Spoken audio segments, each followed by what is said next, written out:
Speed and autopilot.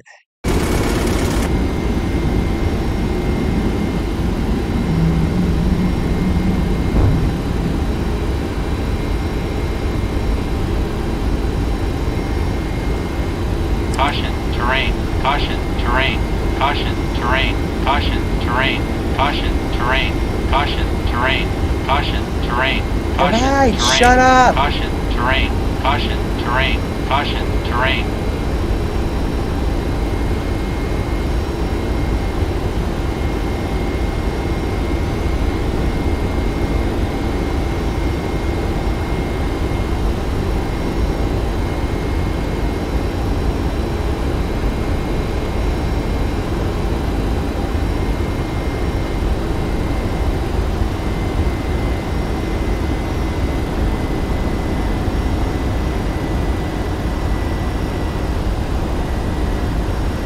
This is just a training flight. Okay? That's our passengers. This is just a training flight. Ladies and gentlemen, we request your full attention as the flight attendants demonstrate the safety features of this aircraft when the seatbelt sign illuminates.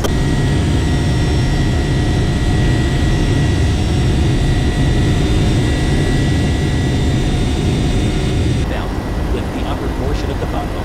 We suggest that you keep your seatbelt fastened throughout the flight, as we may experience turbulence. Please, take a few moments now to locate your nearest exit. In some cases, your nearest exit may be behind you. If we need to evacuate the aircraft, floor-level lighting will guide you towards the exit. Doors can be opened by moving the handle in the direction of the arrow. Each door is equipped with an inflatable slide, which may also be detached and used as a life raft. Oxygen and the air pressure are always being monitored. In the event of a decompression, an oxygen mask will automatically appear in front of you. To start the flow of oxygen, hold the mask towards you. Place it firmly over your nose and mouth. Secure the elastic band behind your head and breathe normally. Although the bag does not inflate, oxygen is flowing into the mask. If you are traveling with a child or someone who requires assistance, secure your mask on first, and then assist the other person. Keep your mask on until the crew member advises you to remove it. In the event of an emergency, please assume the bracing position. Lean forward with your hands on top of your head and your elbows against your thighs. Ensure your feet are flat on the floor. Life vests are located in a pouch under your seat or between the armrests. When instructed to do so, open the plastic pouch. Remove the vest, slip it over your head, pass the straps around your waist, and adjust at the front. To inflate the vest, pull firmly on the red cord, only when leaving aircraft. If you need to refill the vest, blow into the mouthpieces. Use the whistle and light to attract attention. Also, your seat bottom cushion can be used as a flotation device. Pull the cushion from the seat, slip your arms into the straps, and tuck the cushion to your chest. The following electronic devices: smartphones, CD players, laptop computers may be used when the seatbelt sign is off, or when permitted by the crew. Mobile telephones, remote control toys, or any electronic devices operating with an antenna must be turned off at all times. We remind you that this is a non-smoking flight. Tampering with, disabling, or destroying the smoke detectors installed in the lavatories is prohibited by law. You will find this and all the other safety information in the card located in the seat pocket in front of you.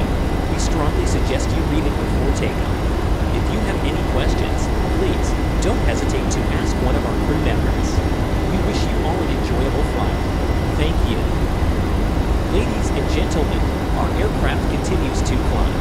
We would like to remind you that all flights of our airliner are non-smoking. For your safety, the lavatories have been equipped with smoke detectors. Damaging or disconnecting the smoke detectors is strictly prohibited. On the overhead panel you will find the personal lamp, air conditioning, and a flight attendant button. The lavatory for the business class passengers are located in the front of the airplane, and for the economy class passengers, in the back and center of the airplane. For your safety, when seated, we recommend to keep your seatbelt fastened, even if the fasten seatbelt sign is up.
false. Archaeological expeditions in the area marked by the symbol have not yet yielded conclusive evidence of English settlement. Still, discovery of the hidden symbol on the Virginia Pars map serves as a testament to the layered complexities of history with the continuous quest to unravel its mysteries. Archaeological findings at Site X and Site Y. In the extensive search for evidence that might unravel the mystery of Roanoke's lost colony, Sites X and Y emerged as beacons of potential revelations. Located several miles inland from the coast, these sites became the focus of intense archaeological scrutiny, fueled by the subtle hints from the Virginia Pars map and historical accounts that hinted at the possible movement of settlers. At Site X, a location that lay... However, we always recommend to keep your seatbelt fastened while you are seated. You may now turn on your electronic devices, such as smartphones, CD players, and laptop computers. Ladies and gentlemen, in a few moments, the flight attendants will be passing around the cabin to offer you cold drinks, as well as a light meal.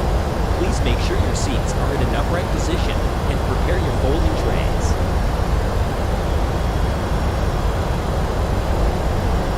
Banks of a strategic river junction, archaeologists made a discovery that sent ripples through the historical community: fragments of English pottery. These weren't just any pottery shards. Their design and composition closely resembled the type that English settlers of the late 16th century would have used. Such a finding at this location presented a tantalizing possibility. Were these remnants of the lost Roanoke settlers? Conversely, a counter-argument emerged. Some scholars posited that these artifacts could belong to a slightly later period, perhaps the early 1600s. This would suggest that the artifacts weren't linked to the Roanoke settlers, but rather to other English expeditions that might have ventured into the region. The debate over the timeline of the artifacts found at Sites X and Y is emblematic of the broader quest to solve the Roanoke mystery.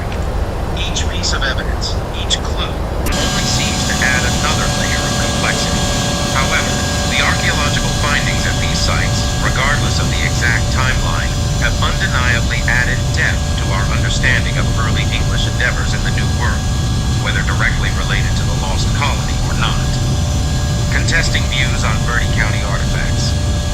The unfolding narrative of the lost colony of Roanoke has always been a patchwork of clues, hints, and oftentimes fervent speculation.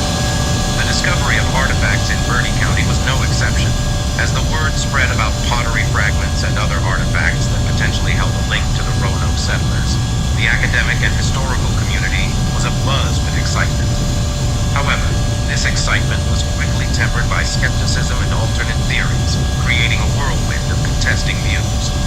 The forefront of the debate was the authenticity of the pottery's origin.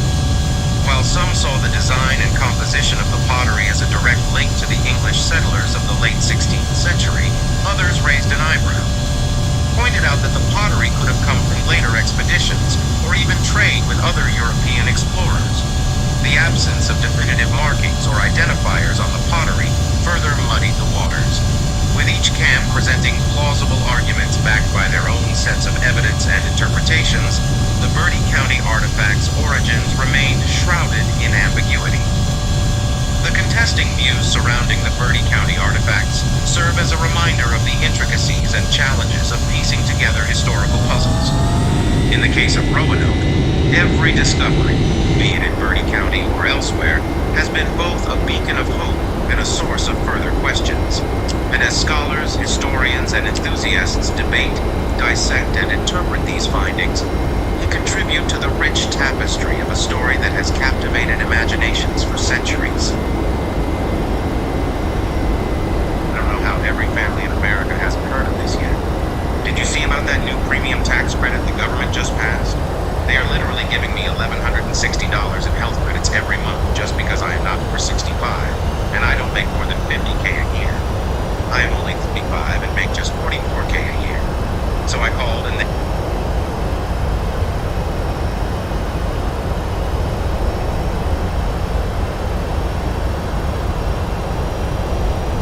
in space conquest.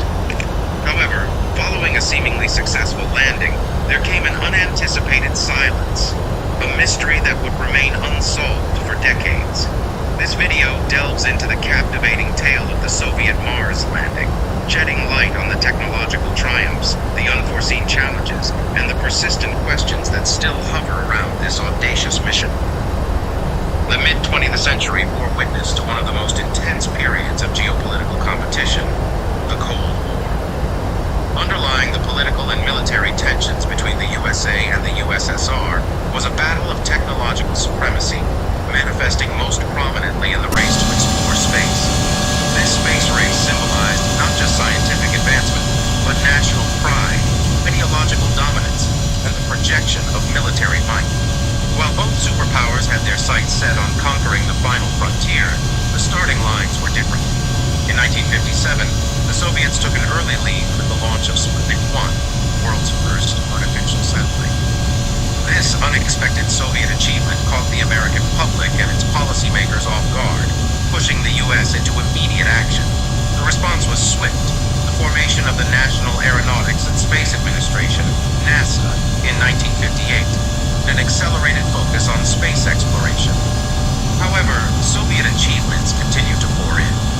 The USSR not only sent the first human, Yuri Gagarin, into space in 1961, but also marked significant achievements like the first woman in space, the first multi-crew mission, and even the first spacewalk. Each accomplishment heightened the competitive spirit of the space race and pushed the U.S. to double its efforts. America's answer came in the form of the Apollo program. In 1969, it achieved the historic feat of landing humans on the moon and safely returning them to Earth, effectively leaping ahead in the race.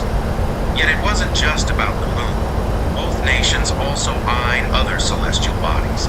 This pursuit gave rise to various sub-races. These sub-races focused on diverse objectives, from exploring specific planets like Venus and Mars to developing technologies that could support longer duration space flights and establish a human presence in space. While the term sub-races might suggest secondary importance, the technological and scientific strides made in these endeavors were in no way lesser. For instance, as the USA aimed for the moon, the USSR worked on robotic missions to Venus, and later, as noted, Mars. Though the space race was born out of rivalry, it fostered massive technological advancements. The rapid development of rockets and satellite technology had repercussions beyond space exploration. Progress made in understanding human health and survival in space paved the way for modern astronautics. It also accelerated advancements in areas like telecommunications, materials, science, and computer technology. The fierce competition gradually evolved into collaboration, most notably symbolized by the Apollo-Soyuz test project in 1975, where an American and a Soviet spacecraft docked in space. This event was emblematic of the thawing relations between the two superpowers. It set the stage for future collaborations in space, like the International Space Station program. The space race was much more than just a bid to reach the moon. It was a testament to human ambition, with celestial bodies like Venus and Mars also featuring prominently in the competition's narrative. While the United States made headlines with their lunar missions, the Soviet Union cast its eyes further afield, focusing its gaze on the elusive red planet, Mars. Mars, often dubbed Earth's sibling planet, has long captured human imagination. With similarities in its axial tilt, rotational period, and speculated history of water and vegetation, the red planet promised a wealth of knowledge waiting to be uncovered. The allure was not merely scientific. Mars, with its potential for harboring extraterrestrial life and its distant allure, presented a greater challenge, of unparalleled exploratory triumph. The Soviet Union's journey towards Mars was characterized by both ambition and adversity. The genesis of their Mars program can be traced back to the early 1960s, parallel to their lunar exploration. However, early endeavors like the Mars 1M probe in 1960 faced challenges, failing to even reach orbit. Subsequent attempts like the Mars 2M met with similar ill fate, being destroyed during launch. These early setbacks, while disheartening, were invaluable lessons for the Soviets. They highlighted technological gaps, offering insights that would be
mission profile is somewhat similar to how the Pointless program did it.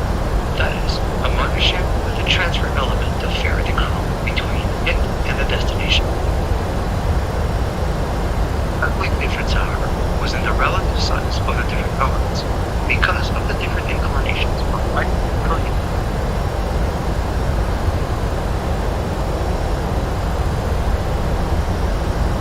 Offering insights that would be crucial for subsequent missions. As the 1970s dawned, the USSR's Mars exploration program began to crystallize with more refined goals and sophisticated technology. Recognizing the significance of 1971, a year of conjunction when Mars and Earth would be in minimal distance from each other, the Soviets geared up for their most ambitious mission yet. Such moments of conjunction, occurring once every 15 to 17 years, were vital, reducing the energy required for interplanetary flights, enabling heavier payloads and increasing the chances of success. Mars 2 and Mars 3, launched in 1971, encapsulated the Soviet Union's renewed vigor. These missions were not just attempts to reach Mars, but were comprehensive in nature, consisting of orbiter modules and attached lander modules. The design showcased the accumulation of Soviet space knowledge: spherical landing capsules, conical braking shields, parachute systems, and retro rockets. Weighing 4,650 kilograms, these spacecrafts were titans of their time, designed to endure the challenges of interplanetary travel. At the heart of these missions lay the Prop-M rover. No larger than 5 kilograms, this rover symbolized Soviet ingenuity. Designed with a square-shaped body, the robot was meant to traverse Mars's dunes with ease, supported by skis providing necessary clearance. Equipped with advanced detection bars, it was built to navigate Mars's rugged terrains, avoiding rocks and potential pitfalls. The rover, connected to its lander by a 15-meter cable, was a herald of the potential for robotic exploration. The thought that this tiny machine could relay Martian soil strength and density back to Earth was both exhilarating and revolutionary. However, the journey to Mars was riddled with challenges. While the Mars 2 faced landing malfunctions, crashing onto the Martian surface, Mars 3 etched its name in history as the first spacecraft to achieve a successful soft landing on the planet. Though the rover's operational time was tragically short, the partial data it sent back was groundbreaking. A fleeting glimpse of the Martian surface, even if just a gray background, was a testament to the mission's partial success. The USSR's Mars missions, especially the events of 1971, encapsulated the dual nature of space exploration. The euphoria of achievement, coupled with the unpredictable nature of extraterrestrial endeavors. While Mars 3's sudden loss of contact post-landing was a poignant moment, it didn't detract from the fact that the Soviets had reached a planet that was millions of kilometers away. The Mars 2 and Mars 3 missions, launched by the USSR in 1971, remain towering achievements in space exploration history. Beyond the fame of being the pioneering missions to the Martian surface, their intricate designs and onboard technologies stood as a testament to Soviet engineering prowess and the nation's undeterred spirit in the face of early failures. Initiated against the backdrop of the 1971 Mars-Earth conjunction, these missions represented the pinnacle of Soviet interplanetary ambitions. The spacecrafts, each weighing approximately 4,650 kilograms, were among the heaviest of their time. While it's been a car accident, you deserve top gun. The heaviest of their time. While their weight indicated the vast amounts of equipment they carried, their modular design showcased an understanding of the vastness and variability of interplanetary travel. Comprising an orbiter and a lander module, the twin missions aimed to examine Mars both from its orbit and directly from its surface. The orbiter's primary task was to image the Martian surface, study its atmosphere, and relay data from the lander to Earth. To accomplish this, the orbiter was furnished with a suite of scientific instruments. Phototelevision cameras provided imagery, complemented by infrared and ultraviolet spectrometers that analyzed the Martian surface and its atmospheric composition. The magnetometers gauged the Martian magnetic field's intensity and direction, and radiometers collected data on water vapor levels and atmospheric temperature. The lander, on the other hand, was where the real excitement lay. Housed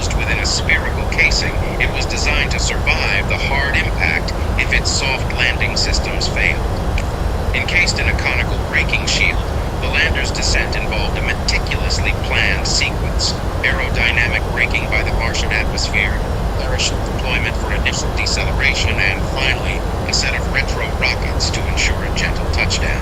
One of the most innovative features aboard the lander was the Prop M rover. This tethered mini rover, no heavier than 5 kilograms, was envisioned as the Soviets' eyes and touch on the Martian soil. Its uniquely square body shape, flanked by skis, was designed to navigate the alien dunes. The skis provided the necessary ground clearance, while detectors helped it steer clear of potential obstacles. A 15-meter connecting cable allowed it to venture out from its parent lander, transmitting data back about Martian soil's strength, density, and texture. The mission objectives of Mars 2 and 3 were multidimensional. While analyzing the Martian atmosphere's composition and surface geology was paramount, they also sought to answer the age-old question, did life in any form exist on Mars? The array of instruments aboard was tailored to address this query. They attempted to search for potential organic compounds and study the planet's geology, atmospherics, and magnetism to comprehend its potential to support life. While their technological marvel is undeniable, the missions weren't devoid of challenges. Mars 2, despite its promising start, couldn't execute a soft landing and crash-landed on the planet's surface. It did, however, earn the distinction of being the first human-made object on Mars. Mars 3's lander fared better, achieving a successful soft landing and operating briefly before losing contact. In that short operational window, Mars 3 managed to transmit the first-ever image from the Martian surface, even if it was just a gray background. The odyssey of Mars 2 and Mars 3 began on a hopeful note. Launched within days of each other in May 1971, both spacecrafts set forth on an ambitious journey of approximately 200 million kilometers to the Red Planet. This venture, emblematic of the grandeur of Soviet space ambition, was a daunting task that encapsulated the immense technical and logistic challenges of interplanetary exploration. As the twin spacecrafts hurtled through space, they embarked on a series of trajectory adjustments, ensuring that their eventual rendezvous with Mars would be optimal. They sailed through the vast cosmic expanse, relaying back data and gradually closing the distance between Earth and their Martian target. Anticipation grew with each passing day as humanity stood on the verge of achieving yet another unprecedented milestone. Mars 2, with its grand design and scientific cargo, was set to make history. Yet destiny had other plans. Upon its approach, a malfunction in its systems doomed the lander, causing it to crash onto the Martian surface. Although this misadventure robbed Mars 2 of its primary mission, it inadvertently cemented its place in history as the first human-made object to reach the Martian soil. The focus then shifted to Mars 3, humanity's second shot at unveiling the secrets of the Red Planet. As Mars 3 neared its target, the precision of Soviet engineering became evident. The lander separated from the orbiter, initiating its descent sequence. Aerodynamic braking, parachute deployment, and the thruster's final firing worked harmoniously, guiding Mars 3 to a soft landing on Martian plains. The touchdown was successful, an event that sent waves of euphoria through the corridors of Soviet space research and across the world. A human artifact had, for the first time, landed and was operational on another planet. Yet this jubilation was to be short-lived. Just 14.5 seconds after the Mars 3 lander began its transmission, the signals went silent. From the cusp of what promised to be a torrent of groundbreaking data, the mission control plunged into a disconcerting void.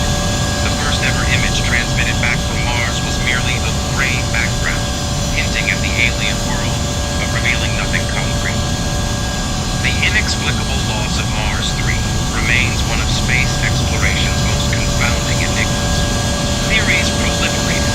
Some speculated that a massive Martian dust storm might have overwhelmed the lander's systems. Given the planet's propensity for these raging tempests, it was a plausible explanation. Others conjectured that a design flaw or technical malfunction had abruptly terminated the mission. Given the complex choreography required for the descent and landing, even a minor anomaly could be catastrophic. Yet, amid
provide some closure by offering potential visual evidence of the lander's final resting place. The rediscovery was also a testament to international collaboration in the realm of space exploration. An American instrument on board an American orbiter had assisted in bringing clarity to a historic Soviet mission. Beyond the satisfaction of locating the Mars 3 hardware, this effort underscored the importance of detailed orbital reconnaissance in guiding and assisting surface missions. The synergy between orbiters and landers rovers was clearly demonstrated, revealing how the eyes in the sky could serve as invaluable tools for ground operations. As the chapters of space exploration continue to unfold, the rediscovery of Mars 3 is a poignant reminder of the enduring nature of human curiosity. Missions, regardless of their origin or outcome,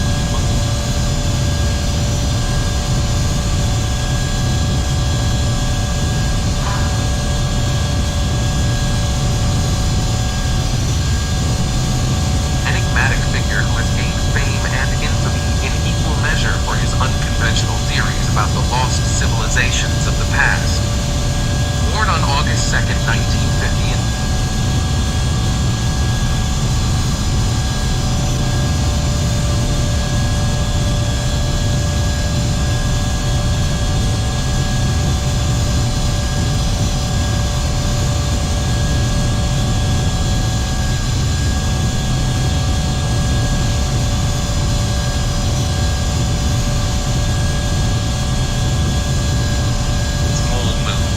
fragmented and broke up into multiple parts.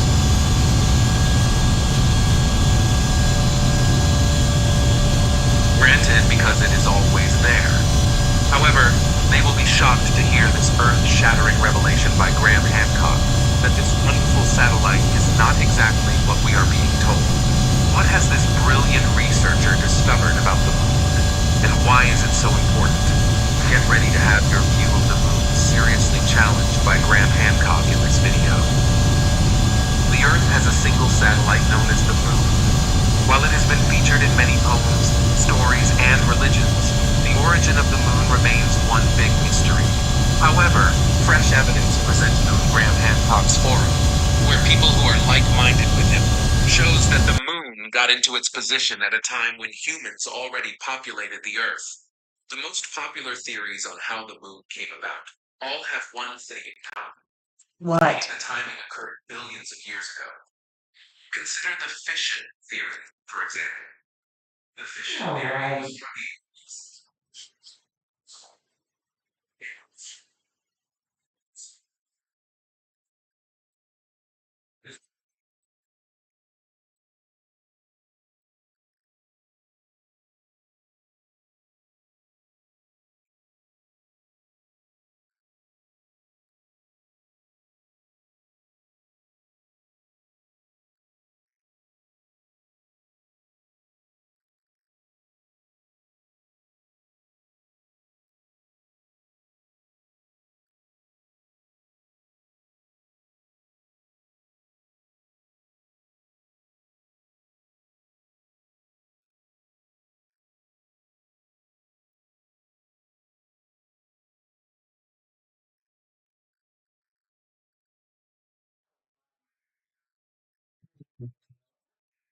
Don't believe me, Joe. I don't believe that.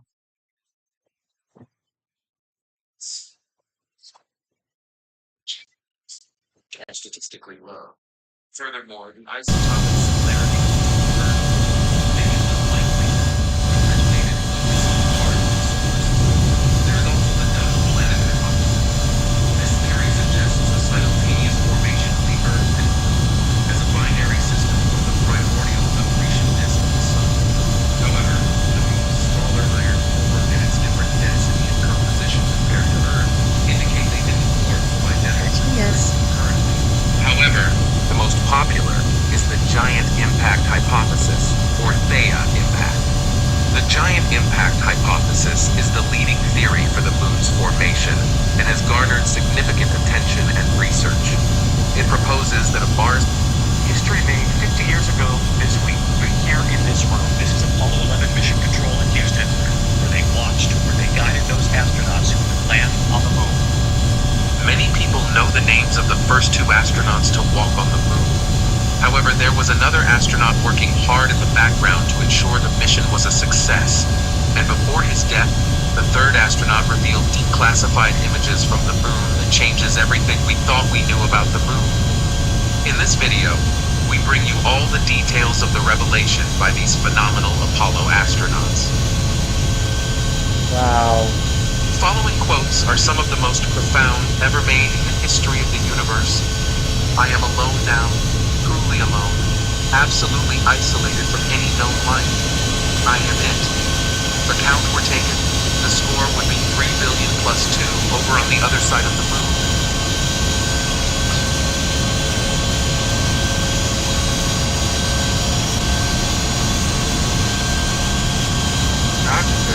Delve into the terrifying and mysterious secrets of the world's southernmost continent, Antarctica.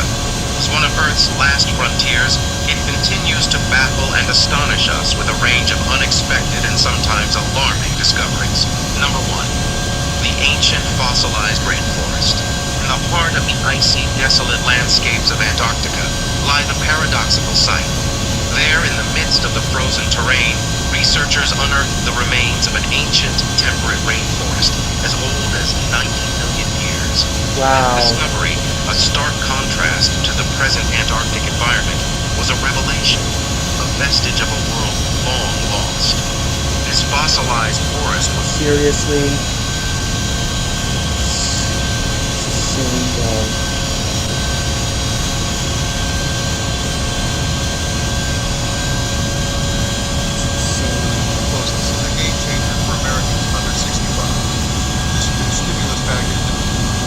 If a count were taken, the score would be 3 billion plus 2 over on the other side of the moon, and 1 plus God knows what on this side. I don't mean to deny a feeling of solitude. It is there, reinforced by the fact that radio contact with the Earth abruptly cuts off at the instant I disappear behind it. I am alone now, truly alone, and absolutely isolated from any known life. Behind me is a black sky. Ahead is a totally new world. I feel like a Roman god riding high above all these people. These powerful quotes came from Michael Collins, one of the few humans to have close interaction with the other side of the moon. He was one of the crew of the Apollo 11 mission. In many ways, the statements are a culmination of the fierce battle between the US and the Soviet Union, dubbed the space race. The space race with Russia was a fierce competition between the 2 superpowers of the Cold War era, the United States and the Soviet Union, to achieve dominance in space exploration and technology. It began in 1957 when the Soviet Union launched Sputnik 1, the first artificial satellite to orbit the Earth. This shocked and alarmed the American public, who feared that the Soviets had gained a significant advantage in missile capabilities and scientific knowledge. The U.S. government responded by creating NASA and the National Aeronautics and Space Administration, and investing heavily in research and development of rockets and spacecraft. The space race intensified in the following years, as both sides achieved remarkable feats of engineering and exploration. The Soviets sent the first human, Yuri Gagarin, into orbit in 1961, Actually, the first followed by the first woman, Valentina Tereshkova, in 1963. They also launched the first probes to the moon, Venus, and Mars, and performed the first spacewalk in 1965. The Americans, meanwhile, developed the Mercury and Gemini programs to test human endurance and maneuverability in space. They also pioneered the use of rendezvous and docking techniques, which would be essential for future lunar missions. However, the ultimate goal of the space race was to land a human on the moon, which was seen as a symbol of Valentina Tereshkova. She's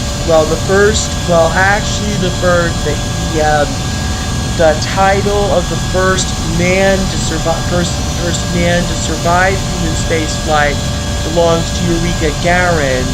The title of the first woman to survive human space flight is Valentina Tereshkova, but the title of the first American female astronaut is Sally Ride.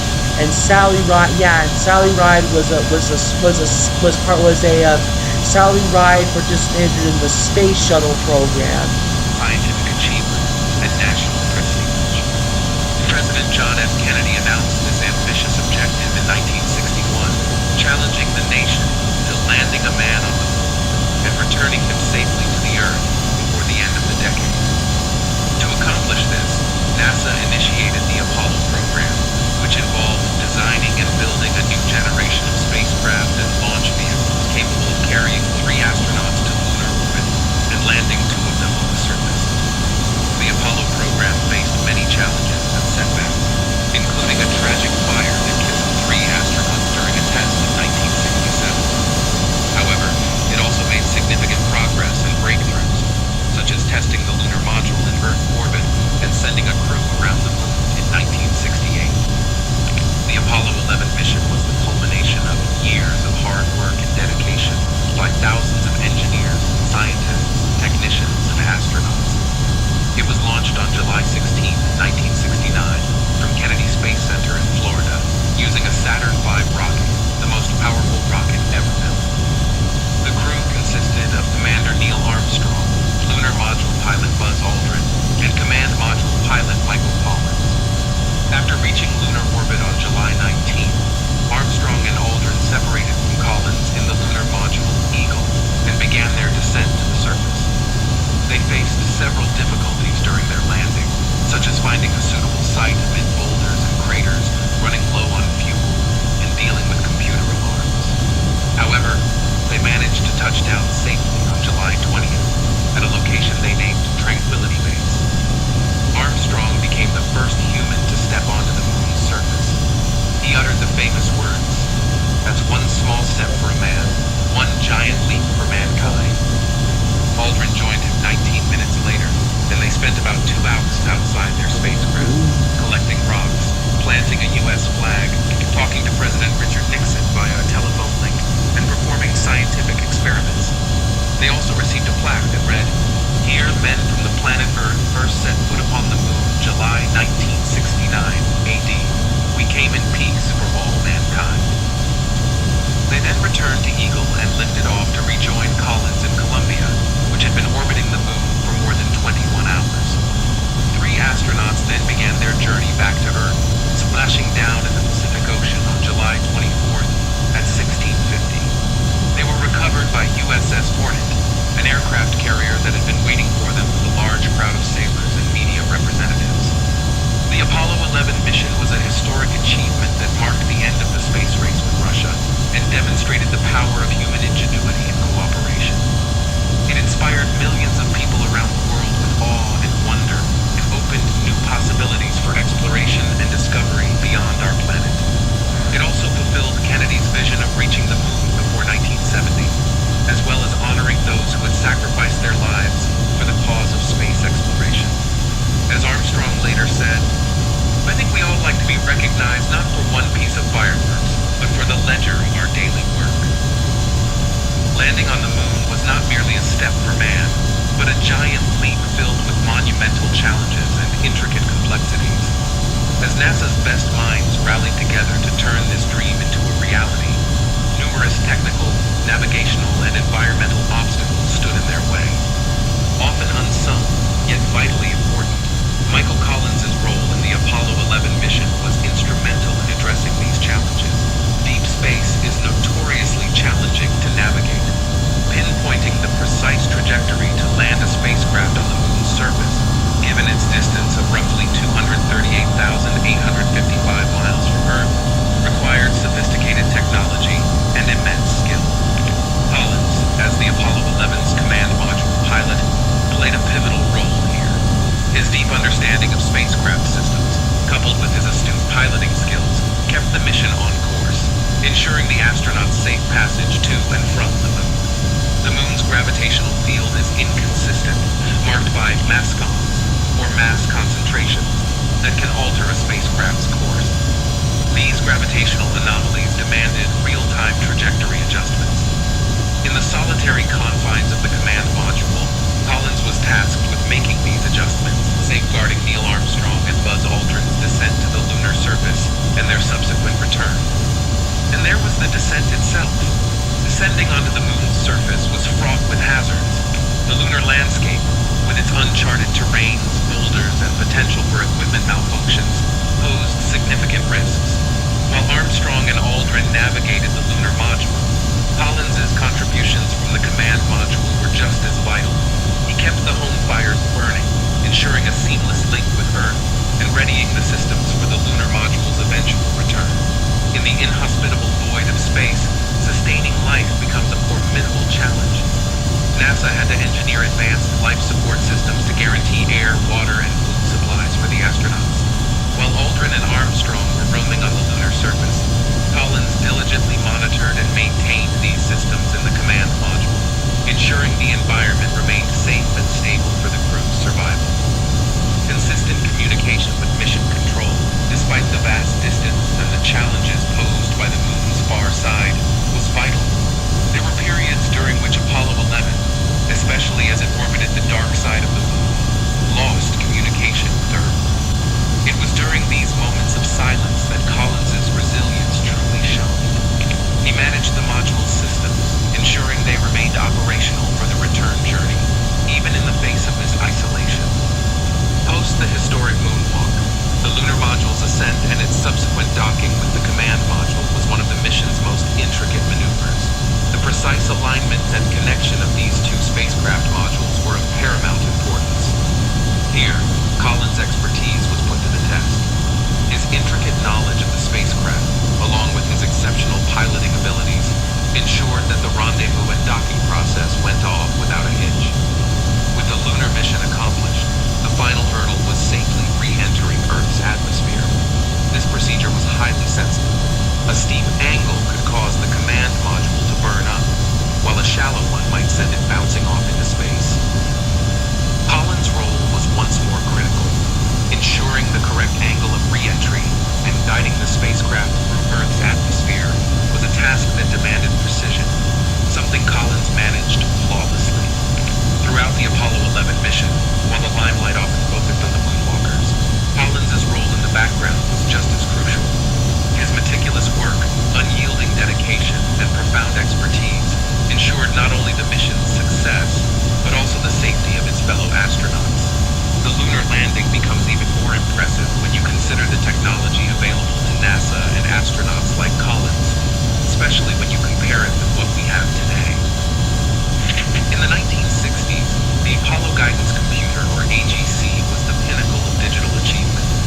With a mere 64 KB of memory and operating at 0.043 megahertz, this device was responsible for guidance, control, and navigation for the lunar landings. Remarkably, the AGC worked flawlessly, guiding the astronauts to and from the moon's surface.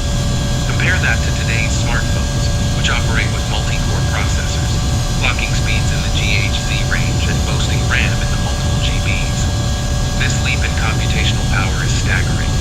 Back then, it was akin to performing brain surgery with a pocket knife. Yet NASA's engineers achieved the improbable with what they had.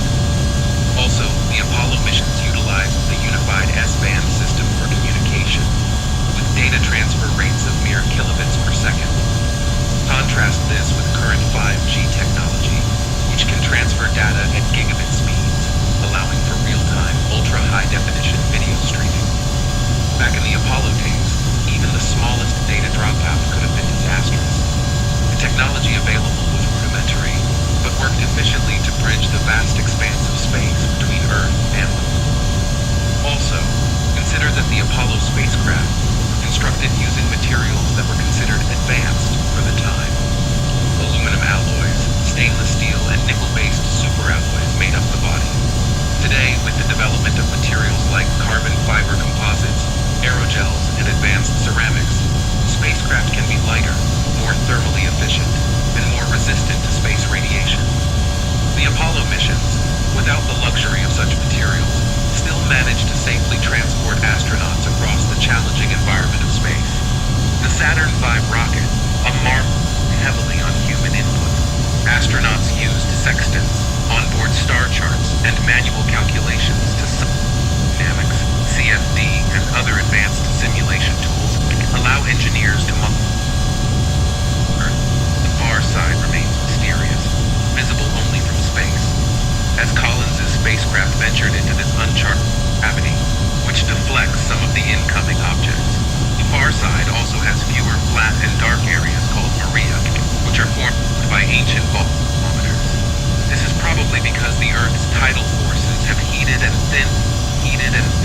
just an engulfing silence.